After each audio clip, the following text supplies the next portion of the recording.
Hi, Mark from Enchantment of Eternity here to count down my top 10 worst episodes of Star Trek The Original Series. I am a fan of Star Trek The Original Series, however, I do acknowledge not every episode works, so this list I will count down the episodes I feel did not come together well. This list is just my opinion and does not reflect popular opinion at all. But before I get into my top 10, I wanted to list off a few honorable mentions that didn't quite make my list. Starting with The Deadly Years, where Kirk and his landing party grow old at a rapid rate while an incompetent Commodore takes command of the Enterprise. My next honorable mention is the Galileo 7, where Spock leads a mission on a shuttle that crashes on a planet where they are hunted by monstrous natives there. And my final honorable mention is the Immunity Syndrome, where the Enterprise is confronted by a giant amoeba which is devouring the galaxy. So now we'll get into my top 10 worst episodes of Star Trek The Original Series, starting with my number 10, The Paradise Syndrome, which uses the unoriginal amnesia trope where Kirk is stranded on a planet where he has lost his memory and starts living with the Native Americans there and becomes known as a god named Kirok, and he even takes a wife. The portrayal of Native Americans in this episode is, shall we say, unfortunate, and the romance between Kirk and his new wife lacks any chemistry and features a lot of tropes like the jealous boyfriend and some terrible acting by William Shatner. The Spock storyline on the Enterprise is full of large gaps in logic in order to service the plot, and overall the episode is just boring, leading it to be one of my least favorite episodes of the series. Next, we'll get into my number 9, which is Wolf in the Fold, one of the earlier tropes of the falsely accused crew member put on trial, but not the first, and certainly not the last, but probably the worst. The contrivances involved in framing Scotty for a series of murders is pretty staggering, and when it is revealed who the real murderer is, it's beyond ridiculous and laughably bad. And plus, the episode features, shall we say, questionable treatment of women, making this a bad episode indeed. So let's get into my number 8, which is Patterns of Force, one of several episodes in the second season where the Enterprise travels to a faraway distant planet to find it's exactly like an earlier part of Earth's history. In this case, the party responsible is a renowned Earth scientist who thought it was a brilliant idea to model the dominant society on this planet after Nazi Germany. And then he's shocked when these aliens that fully embrace the Nazi party start a genocide against aliens from a neighboring planet. Who would have thunk it? This unoriginal episode relies too much on established 20th century situations and contrives a plot that is unbelievable in order to accomplish it, and it almost copies verbatim the plot of Bread and Circuses, which wasn't a good episode to begin with. It's boring, ridiculous, and the very definition of unoriginal. So next is my number 7, Mudd's Women, an episode that's not only boring but actively annoying. It introduces one of my least favorite characters in all of Star Trek, Harry Mudd, who I find incredibly irritating and decisively not funny.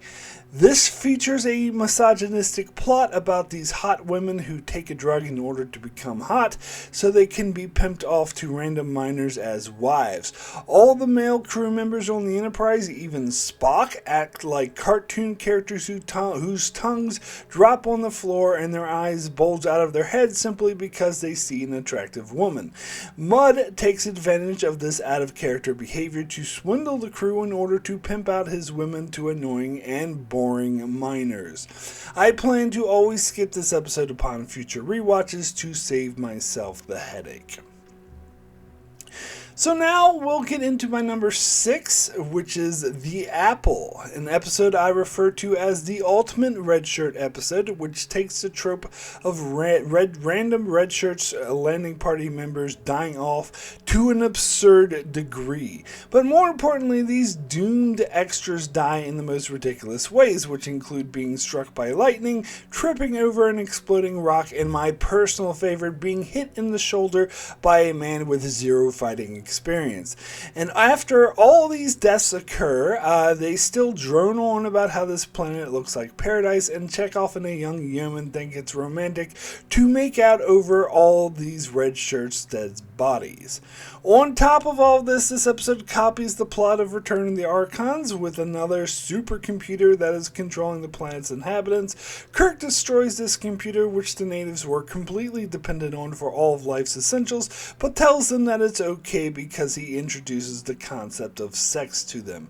Then he says, "So long, suckers," as he leaves them all to starve to death. Hard pass. Next is my number 5, Assignment Earth. This is a backdoor pilot for a show that was never picked up that tries to be like Get Smart or Mission Impossible, but with a sci-fi spin.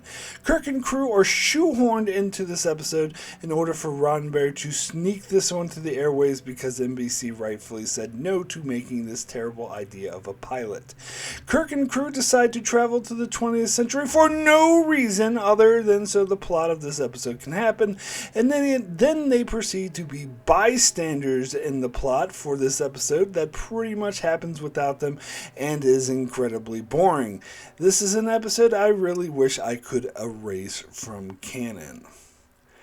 My number 4 on my worst list is The Savage Curtain, which is an episode where the Enterprise finds Abraham Lincoln floating in space.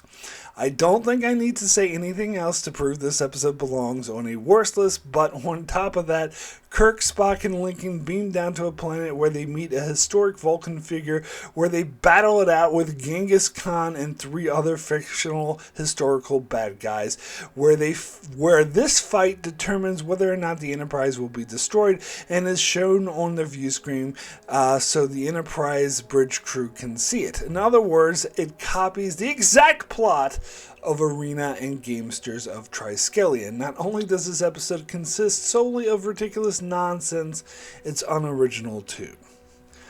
So next is my number 3, Cat's Paw, a ridiculous and childish Halloween-themed episode that features all the standard Halloween cliches such as witches behaving like they would in a Scooby-Doo cartoon, black cats, voodoo, magic, and some terrible green screen work that tries to portray a giant cat but is laughably bad. On top of that, it features a plot that makes zero sense and it is a total mess. I've seen this episode multiple times and yet still have no idea to the main antagonist's motivations because the script is just so sloppy and makes no sense. I think I will heed the warning of the witches and stay far away from this episode. Ooh. So next, we'll step on into Eden with my number 2, The Way to Eden. Yay, brother. This annoying and preposterous episode features annoying space hippies who are in fact a negative critique of the hippie movement, which fought against an unjust war where thousands needlessly died and fought for equal rights for women and people of color. And yet, this episode sends the strong message that hippies are just annoying idiots who should just shut up and toe the line. As in this episode, their sit-ins and protests serve zero purpose, and their search for Eden almost starts an interstellar war rather than trying to stop one. Also, it features cartoon logic, as there's a room where one can easily take over the ship, and not only is this room not guarded, but it's unlocked. I think I'll step away from this episode. Yay, brother. And finally, we come to my number 1 worst episode of Star Trek the Original Series, Turnabout Intruder. There are many flaws with this episode, be it the cliche and uninspired use of the body swap trope. William Shatner gives the worst performance of his career as he hams it up trying to play an insane woman who's taken over Kirk's body. The fact that this doctor is an accomplice to multiple murders and attempted to kill Captain Kirk, and yet he still gets away scot-free. But what really makes this episode earn a top spot on my list is the fact that this is one of the most sexist pieces of media I've seen in my entire life. As the message of this episode is crystal clear, that women are incapable of performing certain jobs such as positions of leadership because they're too emotional and irrational, and those who try to do these jobs must hate being a woman because they're trying to do a man's job.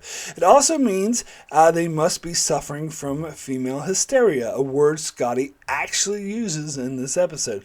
And for those who claim this episode only portrays an insane person who's jealous of Kirk and her sex is inconsequential, I ask, when she claims she's being discriminated against, why then does no one dispute this claim? In fact, not only do they not dispute this claim, their every behavior in fact reinforces the message that women are incapable of being in positions of power, making this episode antithetical to everything Star Trek stands for, making it clearly the worst episode of Star Trek the Original Series. So that's it for my top 10 worst episodes of Star Trek the Original Series. If you would like to cleanse all of this negativity with something positive, you can check out my top 10 best episodes of Star Trek the Original Series video. And if you would like to see me go into more detail on any of these or other episodes of Star Trek the Original Series, you can check out my channel, as I've done an individual review for every episode of Star Trek the Original Series. I also cover many other Star Trek videos on my channel, so be sure to subscribe, and thanks a lot for watching.